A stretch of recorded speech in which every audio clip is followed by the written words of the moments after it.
আসসালামু আলাইকুম রহমতুল্লাহি অবরকাতু। সম্মানিত দিনী ভাই বোনেরা, আজকে চতুর্থ রমজান আমি ধারাবাহিকভাবে আবারও আপনাদের সামনে গুরুত্বপূর্ণ একটি ভিডিও নিয়ে হাজির হয়েছি।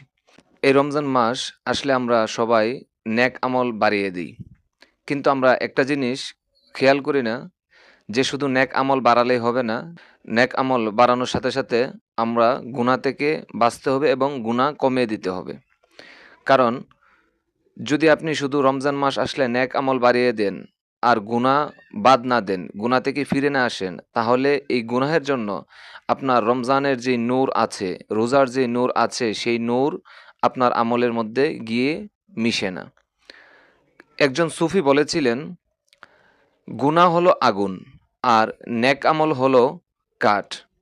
যখন কাঠের কাছে আগুন থাকবে, আগুন এবং কাঠ পাশাপাশি থাকবে, তখন কাঠকে আগুন জ্বালিয়ে দিবে, এটাই তার ধর্ম। ঠিক সেইভাবে আমরা যদি শুধু নেক আমল বাড়িয়ে দিই, বেশি বেশি নেক আমল করি, কিন্তু আমরা গুনাহ থেকে বেঁচে না থাকি, গুনাহ বাদ না দিই, তাহলে আমাদের সেই চোখ হলো হৃদয়ের দরজা। চোখ দিয়ে যা ঢুকে তাই হৃদয়ে বসবাস করে, তাই হৃদয়ে অবস্থান নেই। সেই জন্য আল্লাহ তাআলা পবিত্র কালামুল্লাহ শরীফের মধ্যে বলেন, মুমিনদেরকে বলুন তারা যেন তাদের দৃষ্টি নত রাখে।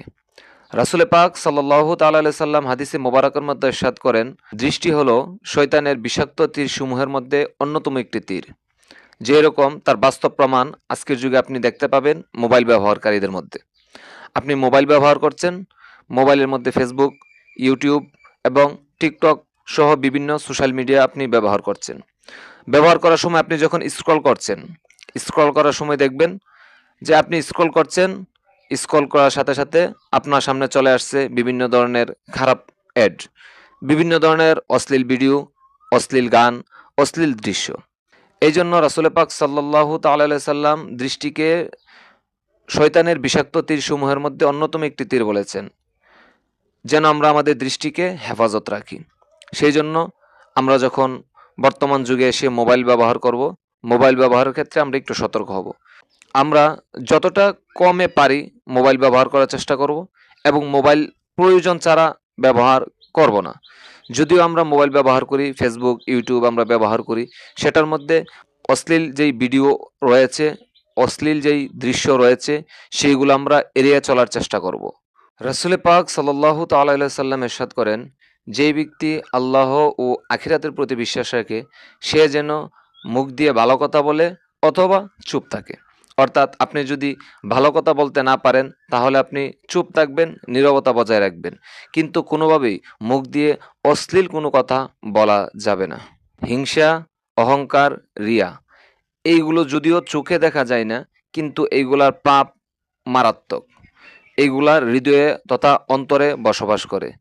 সেই জন্য আল্লাহ তাআলা পবিত্র কালামুল্লাহ শরীফের মধ্যে বলেন, সেই দিন তাদের ধন সম্পদ, সন্তান কোনো কাজে আসবে না, সেই ব্যক্তিগণ ছাড়া যারা বিশুদ্ধ হৃদয় নিয়ে উপস্থিত হবে।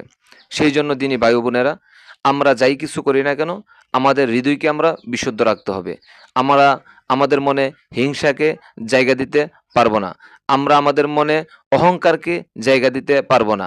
আমরা যেই কোনো আবাদত বন্দিগি করি, সেই আবাদত বন্দিগির মধ্যে যেই কোনো কাজকর্ম করি, যেই কোনো ভালো কাজ করি, সেইগুলোর মধ্যে আমরা কোনোভাবেই রিয়া তথা লোক দেখানো বিষয়টাকে স্থান দিতে পারবো না। যদি আমরা এইগুলা থেকে বেঁচে থাকতে পারি, তাহলে আমাদের হৃদয় হবে বিশুদ্ধ। আর বিশুদ্ধ হৃদয় যদি আপনার থাকে, তাহলে আপনার আবাদত বন্দিগিতে ভালোভাবে মন বসবে, আপনার নেক আমলগুলো আল্লাহর কাছে খুব দ্রুত কবুল হবে এবং হাসরের ময়দানে আল্লাহ তাআলা আপনার উপর নেক দৃষ্টি দিবে। সেই জন্য আমরা যথাসম্ভব চেষ্টা করব এই রমজানে শিক্ষা নিতে, যেন আমরা আমাদের হৃদয়কে বিশুদ্ধ রাখতে পারি।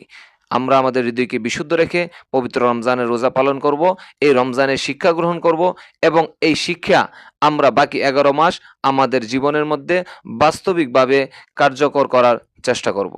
আল্লাহ তাআলা যেন আমাদেরকে আমাদের রোজাগুলো কবুল করে এবং আমাদের চোখ, আমাদের জিহবা, আমাদের হৃদয়কে আমার আল্লাহ হেফাজত করেন এবং আমরা পরিশুদ্ধ হৃদয় নিয়ে যেন আল্লাহর ইবাদত বন্দিগি করতে পারি।